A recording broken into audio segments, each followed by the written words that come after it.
বোর্ডে দেখতে পাচ্ছেন একটি প্রশ্ন লিখছি দাখালা জায়দুন ও জায়দুন দাখালা, এই দুই বাক্যের মধ্যে কোন ফেলটি মুফরাদ কোন ফেলটি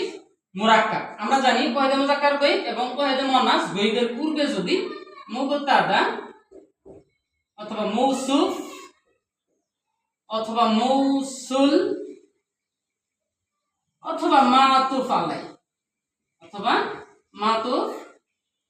আলাই অথবা জুলহাল এই পাঁচটি জিনিসের মধ্যে কোনো একটি জিনিস থাকে, তাহলে ওয়াহিদে মুযাক্কার গায়ব এবং ওয়াহিদে মুআন্নাস গায়বের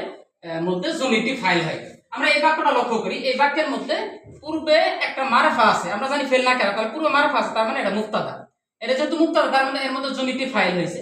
আবার এই জায়গায় এখানে পূর্বে কিচ্ছু নাই, তার মানে এখানে জমিটি ফাইল হয় নাই, ফাইল হয়েছে জায়দুন, জায়দুন হলো ফাইল, আর এই জায়গায় জমির ফাইল, এটা মুবতাদা। তাহলে আমরা কি বলছিলাম যে ওয়াহিদে মুযাক্কার গায়ব অথবা ওয়াহিদে মুআন্নাস গায়ব এই দুই সিগার পূর্বে যদি মুবতাদা মৌসুফ মৌসুল মাতুফ আলাই কোনটি থাকে তাহলে জমির ফাইল, যেহেতু দাখালা ফাইলের জমির ফাইল তাহলে এটা মুরাক্কাব হবে, আর যেহেতু এর মধ্যে জমির ফাইল নাই এটা মুফরাদ হবে।